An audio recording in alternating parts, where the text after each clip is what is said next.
Despite institutional disenfranchisement through campaigns of violence, misinformation, and weaponized policy, countless individuals throughout American history have resisted and challenged systems of exclusion, building people power as an engine of liberation. But America has yet to live up to the promise of what democracy can be, one that assures all people have agency, voice, and political power.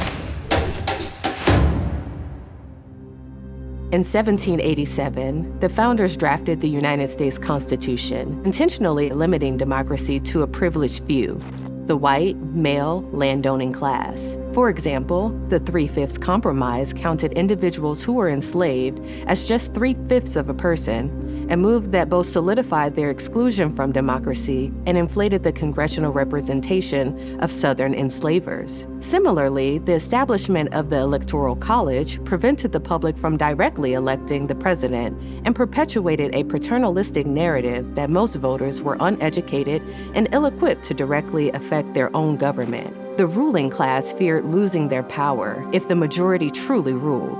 At the end of the day, it's always been about power. And we can't talk about racism without talking about capitalism, just as we can't talk about capitalism without talking about racism. And the power that people are seeking is the power to protect their economic interests. As the Civil War ended, the Reconstruction era began, which posed an opportunity for Black political and social progress and should have been a turning point for American democracy. The 13th, 14th, and 15th Amendments, these collectively constitute the Reconstruction Amendments. The 13th Amendment abolishes the institution of slavery with an exception for a crime.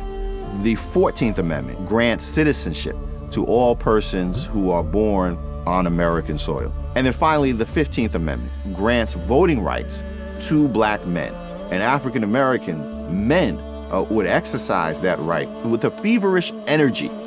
White Southerners are fighting back. They want desperately to recreate the labor controls that they had during the institution of slavery. And so Reconstruction, that moment of opportunity to create a new, more equitable society, doesn't fail, it is defeated. The 15th Amendment was immediately met with states' efforts to roll back these advancements, including poll taxes, literacy tests, and other senseless voter registration rules. Despite these oppressive conditions, the early 20th century saw significant movement organizing. In 1920, after decades of strategic organizing and direct action, women won the right to vote. Yet, in practice, the passage of the 19th Amendment largely omitted women of color, mirroring the broader women's suffrage movement. The social movement period, this period of 40s, 50s, and 60s, is the most visible period of Black public protest, involving people at the grassroots level, involving everyday people. Because it's not just about getting a bill passed through Congress. It's about empowering people to have a say in the everyday decisions that impact and that shape their lives. The public's response to the violence enacted by the United States government, both domestically and globally, sparked widespread scrutiny. After decades of organizing and protests, the movement secured landmark legislation, the Civil Rights Act of 1964 and the Voting Rights Act of 1965. The VRA prohibited states from denying citizens the right to vote based on race, included provisions that banned states from implementing discriminatory voting practices, and required jurisdictions with a history of voter discrimination to obtain pre-clearance before enforcing a new voter policy. The VRA had an immediate impact, with states registering hundreds of thousands of new voters within just a year of its passage. Although this marked a historic achievement and was expanded throughout the years, voting rights have faced significant setbacks at the federal, state, and local levels.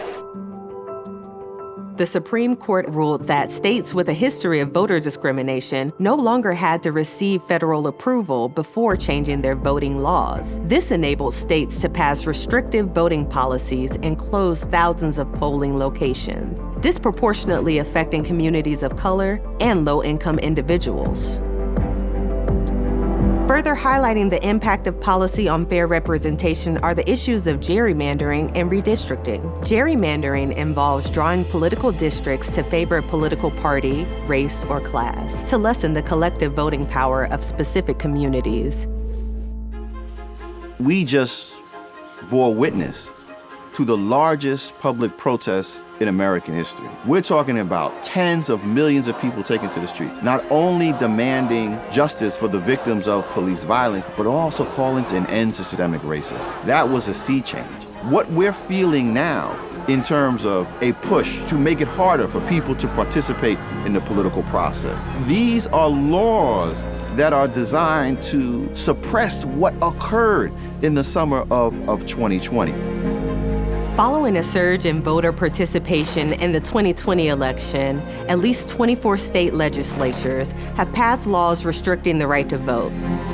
History tells us this, that change only occurs when people are willing to make the sacrifices that are necessary to put themselves on the front lines against the dominant status quo. And so we find ourselves now in this critical juncture where basic rights are very much under assault, as they have always been, but there is a coalition of folk, of activists and agitators, who are willing to make the sacrifices to lead the charge, saying we demand a better life, not just for ourselves, but for everyone.